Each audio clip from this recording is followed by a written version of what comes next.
Bienvenue à cette dévotion matinale. Alors que nous plongeons dans la richesse de la parole de Dieu, nous invitons à considérer de soutenir cette émission. Votre générosité est essentielle pour nous aider à développer différentes ressources de formation pour apprendre et grandir comme disciples de Jésus. Merci d'être une bénédiction pour ce ministère. Que Dieu vous garde. Ça fait longtemps qu'on ne s'est pas vu. Bienvenue à cette nouvelle dévotion matinale. Oui, sur l'Épître aux Éphésiens, et on est rendu au tout début. On a dû arrêter pendant quelques temps parce qu'on a un nouveau petit pensionnaire, une nouvelle petite pensionnaire, un chiot de un mois, même pas un mois et demi, qui... On prend un peu plus de temps le matin, donc décaler un petit peu notre Ouais. horaire. Et les fois qu'on a enregistré, en plus, on avait oublié d'ouvrir nos micros. Donc, vous n'aviez pas de son, ce qui n'était pas très agréable à l'écoute. Non, donc Donc, c'est la deuxième édition, la deuxième reprise de la d'aujourd'hui, si on veut. Mais donc le chiot dort paisiblement, alors on en profite. et aujourd'hui, on est rendu donc dans Éphésiens au verset 5. Je pense quasiment que ça vaut la peine d'aller écouter les deux autres qu'on a fait. Oui, Ça absolument. fait un certain temps déjà. Ouais. Mais avant de commencer à lire au verset 5, on se rappelle que Patrice, tu nous avais dit qu'en réalité, du verset 3 au 14, dans le texte original, Paul était sur un élan et avait oublié complètement l'existence des phrases. Donc, il s'était élancé dans une seule Longue phrase. longue phrase. Ouais. Donc, pour respecter un peu l'apôtre Paul à sa folie d'écriture pour ce texte, nous allons retourner au verset 3. Une sainte folie, évidemment. Oui, oui, bien sûr, bien sûr. C'est sa folie d'écriture, pas... Ouais. On va retourner au verset 3 afin de se rappeler clairement le contexte et à qui Paul s'adresse.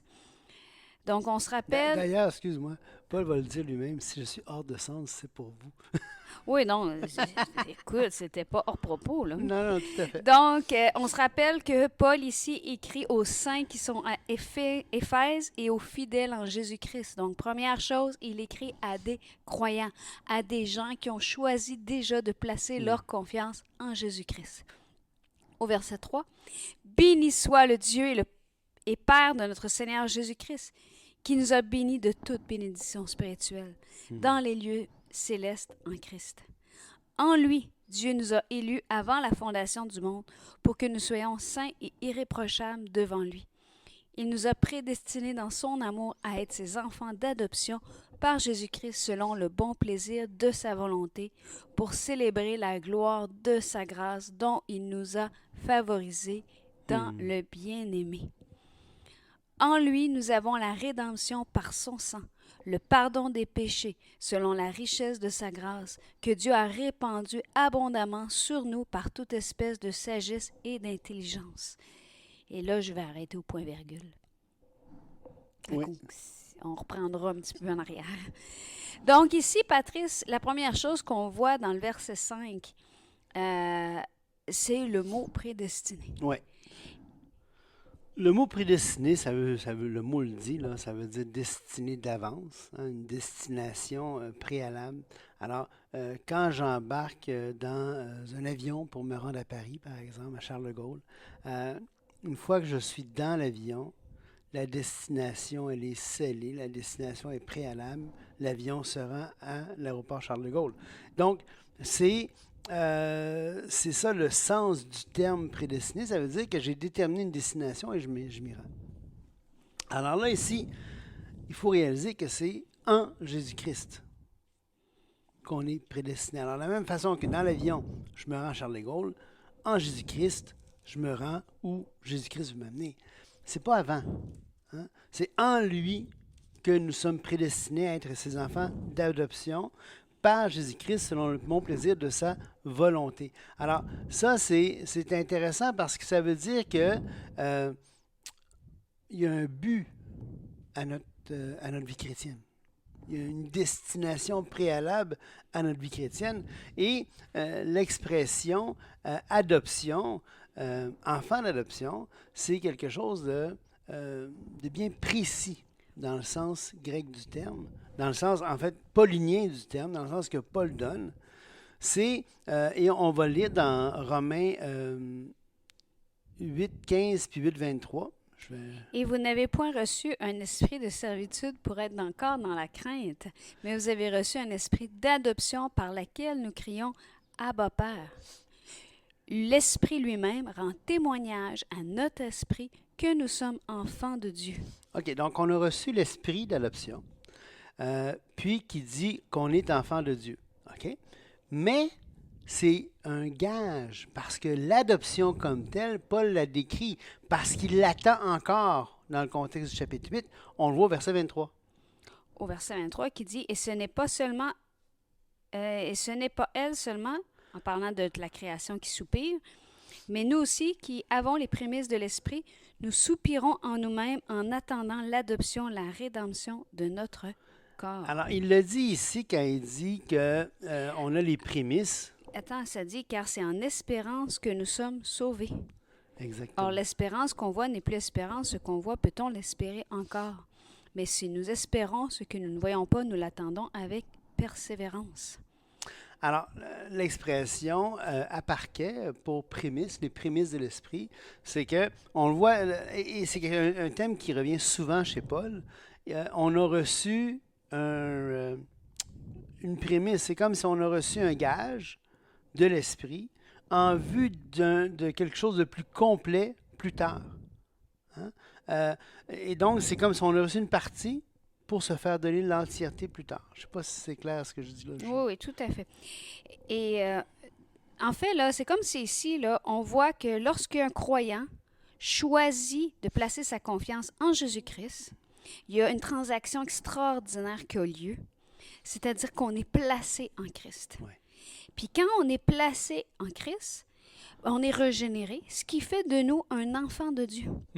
Et cette adoption-là nous confère une position, la position de fils de Dieu, de fils d'adoption, placé en Jésus-Christ. Et c'est intéressant de voir ici qu'au verset 17 dans Romains, ça disait « Or, si nous sommes enfants, nous sommes aussi héritiers. » Oui. Parce qu'en étant placés en Jésus-Christ, on reçoit un statut d'adoption. Donc, et ça, c'est sûr. Tous ceux qui vont placer leur confiance en Jésus-Christ ont cette destination de garantie. Ils sont fils d'adoption. Ils sont placés en Jésus-Christ. Et ça dit, « Or, si nous sommes enfants, nous sommes aussi héritiers, héritiers de Dieu, co-héritiers de Christ. Si toutefois nous souffrons avec lui, afin d'être glorifiés avec lui. » Et regardez le beau parallèle ici qu'on peut voir avec Romains et avec Éphésiens. En Éphésiens 6, ça dit, « Pour célébrer la gloire de sa grâce, dont il nous a favorisés dans le bien-aimé. » Et là, c'est important, Patrice, parce qu'il nous a favorisés. On pourrait s'en tirer une espèce d'orgueil. Ben moi, j'ai été choisi parmi d'autres. J'ai reçu une faveur par rapport à d'autres. Mais c'est pas ce que le mot veut dire. Non. Il nous a favorisés, c'est que par rapport à ce que moi, je mérite, j'ai reçu une faveur. Oui. Je ne méritais pas d'être appelé fils de Dieu. Je ne mérite pas d'être une fille d'adoption. Mais en Jésus-Christ, nous avons la rédemption par son sang, le pardon des péchés selon la richesse de sa grâce. Et ça, c'est une faveur que l'on Il faut se reçoit. rappeler aussi que ce qui est intéressant, c'est que le mot prédestiné apparaît très peu de fois dans le Nouveau Testament. Il apparaît dans le passage de Romains 8 qu'on a vu. Il apparaît dans le passage ici dans Éphésiens 1,5. Il apparaît une fois dans 1 Corinthiens 2 et c'est tout.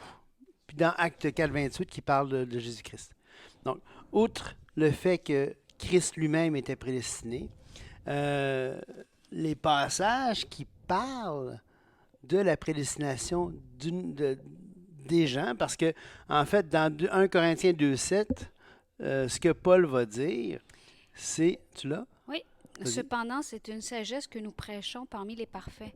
Sagesse qui n'est pas de ce siècle, ni des chefs de ce siècle qui vont être réduits à l'impuissance. Nous prêchons la sagesse de Dieu mystérieuse et cachée que Dieu, avant les siècles, avait prédestinée pour notre gloire. Sagesse qu'aucun des chefs de ce siècle n'a connue, car s'il l'avait connue, il l'aurait pas crucifié le Seigneur de gloire. Ben là, de toute évidence, il parle du fait qu'il y avait eu des prophéties concernant... Oui, exactement. Exactement. Donc, c'était su d'avance que Christ était le Fils de Dieu et qu'il était venu pour nous sauver, mais les chefs ne l'ont pas reconnu. Exactement. Donc ça, c'est Christ encore.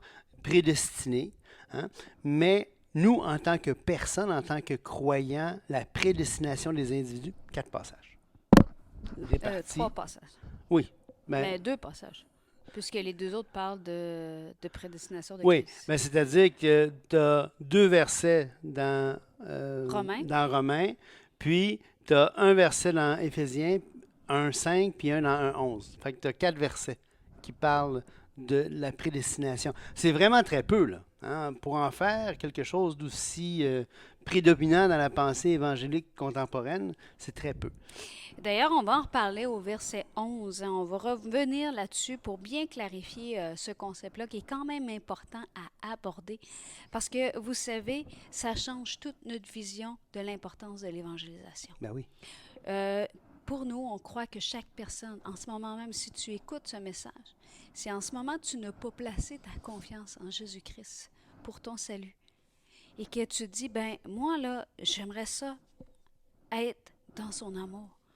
J'aimerais ça être un enfant d'adoption. Je voudrais être la célébration de la gloire de sa grâce. Je voudrais être favorisé dans le bien-aimé. Je voudrais recevoir en Jésus-Christ la rédemption par son sang, le pardon des péchés selon la richesse de sa grâce.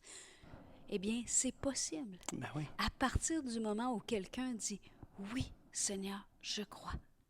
En fait, l'évangélisation, c'est annoncer l'Évangile. Qu'est-ce que c'est l'Évangile? C'est inviter les gens à à participer à l'élection du Fils. C'est inviter les gens à être prédestinés. Hein? Tu n'es pas prédestiné pour être sauvé. Mais lorsque tu es sauvé, dorénavant, tu es prédestiné. Parce que tu as une destination, tu as une espérance. Voilà. Et comme on dit, cette espérance-là, comme on l'a lu dans Romains, on ne l'a pas déjà atteinte. Non. Parce que sinon, ce ne serait pas une espérance. Mais c'est une certitude. C'est une espérance qui ne défaille pas. Qui trompe pas. D'ailleurs, en note, je vais laisser le lien vers une étude que j'avais faite sur la plateforme YouTube sur le sujet de la prédestination. Ça va vous permettre d'aller plus loin un peu. Tout à fait. Et d'ici là, si vous voulez placer votre confiance en Jésus-Christ, je vous invite, faites simplement cette prière-là de dire « Seigneur Jésus, je crois que tu es venu à la croix mourir pour mes péchés. Sauve-moi. » Et la parole de Dieu dit « Car Dieu a tant aimé le monde qu'il a donné son Fils unique, afin que quiconque, non pas une catégorie, quiconque, Ouais. quiconque croit en lui soit sauvé et ait la vie éternelle. » Et ça, mes amis, c'est une faveur. À partir de ce moment-là, on célèbre la gloire de sa grâce. Exact. Parce qu'on a reçu sa faveur dans le bien-aimé qui est Jésus-Christ. Soyez bénis. Au revoir.